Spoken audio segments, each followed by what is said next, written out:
नमस्कार, मैं उज्जवल Kumar political scene में आपका स्वागत करता हूं। आज हम आए हैं लाजपत नगर में। यहां पर साउथ दिल्ली म्यूनिसिपल कॉरपोरेशन के जो कर्मचारी हैं वो धरने पे बैठे हैं। तो आइए आज उनसे कुछ उनकी मांगे भी पूछेंगे और उनसे बातें करेंगे कि वो आज धरने पे किस लिए बैठे हैं। सर, आप लोग यहाँ पर जो धरने पे बैठे हैं, आपकी मुख्य मांगे क्या रहेंगी सरकार से, और आप यहाँ पे धरने पे कब से बैठे हुए हैं? हम लोग यहाँ 25 तारीख से बैठे हैं और अनिश्चितकालीन धरने पर बैठे हैं। हम धरने पर इसलिए बैठे हैं कि हमारी सबसे महत्वपूर्ण मांग, जिसको हम बार बार प्रशासन को कहते चले आए हैं, हमारे जो कर्मचारी भाई हैं उनको 20 साल हो चुके हैं और आज तक पक्का किया नहीं जा रहा। एक तरफ सरकार कहती है 240 हाजिरी पर संविधान कहता है कि पक्का होना चाहिए, दूसरी तरफ 20-20 साल हमारे कर्मचारियों को पक्का नहीं किया जा रहा। ये हमारी मुख्य मांग है। और एमसीडी ने 2017 तक के आदेश निकाल देने के बाद भी उस पर कोई कार्रवाई नहीं हो रही। उसमें ये हमें गुमराह कर रहे हैं और कोई भी उसमें नहीं। एमसीडी कहते हैं केजरीवाल पैसा नहीं दे रहा, और केजरीवाल विधानसभा में बैठकर प्रस्ताव पारित करते हैं, ऑर्डर निकालते हैं कि भाई इनको पक्का कर दिया जाए, और जब पैसे की बात आती है तो वो अपना पुराना हिसाब बताकर कि मैंने पैसा दे दिया है, पहले कांग्रेस ये देती थी, बीजेपी ये देती थी। लेकिन मैं पूछना चाहता हूं केजरीवाल जी, जिस वक्त कांग्रेस ने पैसा दिया, जिस वक्त बीजेपी ने अपना बजट में से दिया, उस वक्त की महंगाई क्या थी, उस वक्त का जो आंकड़ा था वो क्या था? और आज आप केवल इन सफाई कर्मचारियों का पैसा, इनके हक का पैसा क्यों नहीं देना चाहते? वो आज केवल राजनीति कर रहे हैं, और इस तरह की गंदी राजनीति आज वाल्मीकि समाज समझ चुका है, और इस झांसे में अब वाल्मीकि समाज नहीं आने वाला है। दूसरी हमारी, हमने एक मांग रखी थी कि जनसंख्या के आधार पर भर्ती की जाए। आज हमारा कर्मचारी मर रहा है, एक आदमी 4-4 आदमी का काम कर रहा है, और जितने हमारे यहाँ रिटायरमेंट हुए या कोई डेथ हो गई, उन पोस्टों को कभी भरा नहीं जाता, जिसकी वजह से जो कर्मचारी हैं उनमें से भी कमी हो गई। और इतनी कमी हो गई कि आज कर्मचारी कम है और काम का दबाव ज़्यादा है।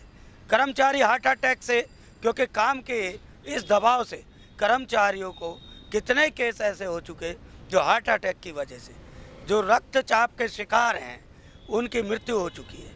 और उसके लिए कोई हमारे पास कैशलेस कार्ड की फैसिलिटी नहीं है। हमने हेल्थ कैशलेस कार्ड की वर्षों से मांग की, जो आज तक हमें नहीं दिया गया। इसी तरह हमारे यहाँ रेगुलाइजेशन की बात थी, हेल्थ कैश कार्ड की बात थी, डेथ केस हमारे यहाँ 1 महीने में एक बार बोर्ड बैठना चाहिए, आज बोर्ड बैठे 1 साल से भी ऊपर हो गया। जो विधवाएं हैं, जो छोटे छोटे बच्चे छोड़कर हमारे कर्मचारी गुजर गए, उनकी विधवाएं धक्के खा रही हैं और उनको आज तक नौकरियां नहीं दी जा रही। ऐसा अन्याय शायद कहीं नहीं हो सकता। हमने इस तरह की मांग की है। दूसरा, हमने एक मांग अपने कच्चे कर्मचारियों के लिए की। जो हमारे यहाँ कच्चा कर्मचारी है उसको कोई मेडिकल फैसिलिटी नहीं दी जाती। हम यहाँ कह रहे हैं कि उनको स्वास्थ्य सुरक्षा बीमा योजना लाई जाए और उनको कार्ड दिया जाए, हेल्थ कार्ड, जिसका प्रीमियम निगम जो है भरे। क्योंकि आज हमारी सरकार, मोदी जी 1 रुपये में बीमा कर सकते हैं, 12 रुपये में योजना ला सकते हैं। तो क्या सफाई कर्मचारियों के लिए, स्वस्थ भारत अभियान के लिए, इनके लिए, इनके स्वस्थ रहने के लिए, इनको जीवन जीने के लिए क्या एक बीमा योजना नहीं लाई जा सकती? हम उस ऐसी योजना की मांग कर रहे हैं और उम्मीद करते हैं कि सरकार हमारी ऐसी योजना को मानेगी। और इसी के साथ हम ये भी चेतावनी दे देना चाहते हैं प्रशासन को कि अगर यहाँ जनसंख्या के आधार पर भर्ती नहीं की जा सकती, अगर हेल्थ कार्ड नहीं दिया जा सकता, रेगुलाइजेशन नहीं किया जा सकता, इनके निकाले हुए 2017 तक के ऑर्डर पर इम्प्लीमेंट नहीं किया जा सकता, सामान काम सामान वेतन नहीं दिया जा सकता, तो फिर ये निगम क्या दे सकता है? वो खुले मंच पर आकर बताए कि वो इन कर्मचारियों के बारे में क्या सोचता है। और स्वच्छ भारत अभियान, मैं माननीय देश के प्रधानमंत्री मोदी जी को अपनी आवाज़ पहुंचाना चाहता हूं कि वो इतनी मेहनत से देश के लिए स्वच्छ भारत अभियान चला रहे हैं, लाखों हजार करोड़ रुपया लगा रहे हैं, लेकिन क्या कभी उन्होंने सोचा कि इन सफाई कर्मचारियों के पास कौन सी सुविधा पहुंच रही है? और स्वच्छ भारत अभियान अगर कामयाब नहीं हो पा रहा है तो भ्रष्ट अधिकारी, भ्रष्ट तंत्र की वजह से नहीं हो पा रहा, क्योंकि लोग फ़ोटो खिंचवाने के लिए खड़े होते हैं और फोटो सेशन करके चले जाते हैं, और काम अगर कोई करता है तो केवल दिल्ली को और भारत को पूरा स्वच्छ रखने का काम सफाई कर्मचारी करता है। इसलिए हमने एक मांग और रखी है कि इस दिवाली पर स्वच्छ भारत अभियान के तहत हमारा साउथ दिल्ली 122वें नंबर से 22वें नंबर पर आया है, और उसके तहत हमारे अधिकारियों को और सफाई कर्मचारियों को पुरस्कृत किया जाए। दिवाली पर उनको एक सैलरी पुरस्कार के तौर पर दी जाए और उनको सम्मानित किया जाए, ऐसी मांग है। सर, अभी मई में एक अध्यादेश पास हुआ था विधानसभा में, उसमें कहा था कि 1000 कर्मचारियों को पक्का करा जाएगा, तो आपको क्या लगता है ये कितना लागू हुआ है? मैं आपको बड़ा स्पष्ट कर देना चाहता हूँ, जब से केजरीवाल जी सरकार में आए हैं उन्होंने कितने झूठे वायदे करे हैं, अब तो हम उनकी बात पर कहीं सोच भी नहीं पाते। वो विधानसभा में स्पेशल सत्र सफाई कर्मचारियों का बुलवाते हैं और उस पर बड़ी बड़ी दलील देते हैं। वो चुनाव से पहले हमारी बस्तियों में जाकर झाड़ू का निशान लेकर और हमें कहते हैं कि ठेकेदारी प्रथा खत्म कर दी जाएगी, आपको पक्का कराया जाएगा, और अन्य सुविधाओं के लिए मेडिकल कैशलेस कार्ड के लिए अखबार भर दिया गया, इतनी पब्लिसिटी हुई, लेकिन आज तक कहीं कुछ नहीं मिला है।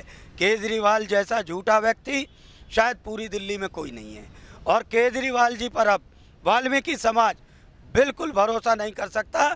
अब तो हमें लगता है कि केजरीवाल कहीं ना कहीं उस मनुस्मृति का एक पात्र हैं, जो आज उसके तहत हमारे साथ कहीं ना कहीं परोक्ष रूप में हमारे साथ कहीं ना कहीं एक भेदभाव की नीति अपना रहे हैं कि हमारा वोट तो उन्हें चाहिए, लेकिन हमें रोजी रोटी, रोजगार और सम्मान देने का उनका कोई भी इरादा नहीं लगता। सर, केजरीवाल जी ने कहा था कि वाल्मीकि लोग मेरे को वोट दें तो मैं उनकी सारी मांगे पूरी करूंगा। आप लोगों की कितनी मांगे पूरी हुई हैं?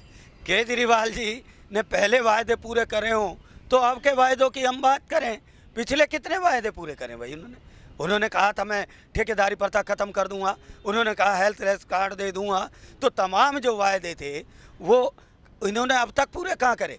वाल्मीकि समाज ने अपना वायदा पूरा करा, उनको विधानसभा में भेजा, उनको सीएम बनवाया। अगर उनको सीएम यहाँ का बनाया है तो उसमें सबसे बड़ी भागीदारी वाल्मीकि समाज की है, और सबसे बड़ा धोखा अगर हुआ है तो वो वाल्मीकि समाज के साथ हुआ है। लेकिन अब वाल्मीकि समाज तैयार है, वाल्मीकि समाज ने अब अपनी झाड़ू का रुख बदल दिया है, क्योंकि झाड़ू में एक डंडा भी होता है, और अब की बार केजरीवाल साहब अगर इसी तरह हमारे साथ व्यवहार करेंगे तो अब झाड़ू नहीं चलेगी, अब दिल्ली में डंडा चलेगा और केजरीवाल का सफाया होगा। सर, लोकसभा के चुनाव आने वाले हैं 2019 में, तो क्या वाल्मीकि समाज के लोग इस बार केजरीवाल को वोट देंगे?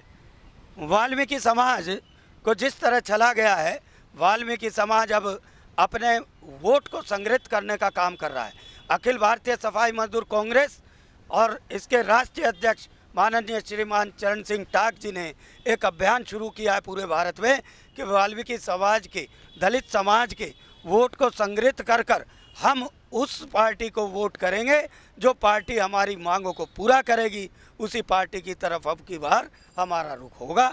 और ये चुनाव से पहले हम बता देंगे, और केजरीवाल जी बहुत अच्छे से सोच लें कि दिल्ली में अब की बार हम उनको आने नहीं देंगे।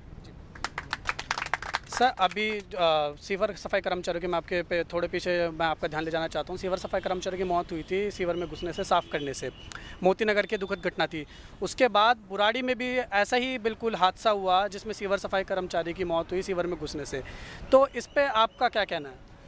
हमारा सबसे पहला कहना तो ये है कि अगर इस विषय को गंभीरता से लिए जाए तो सबसे पहले हमारे मुख्यमंत्री जी को इस्तीफ़ा दे देना चाहिए। और क्यों दे देना चाहिए कि आज इतने प्रमाण उनके सामने हैं।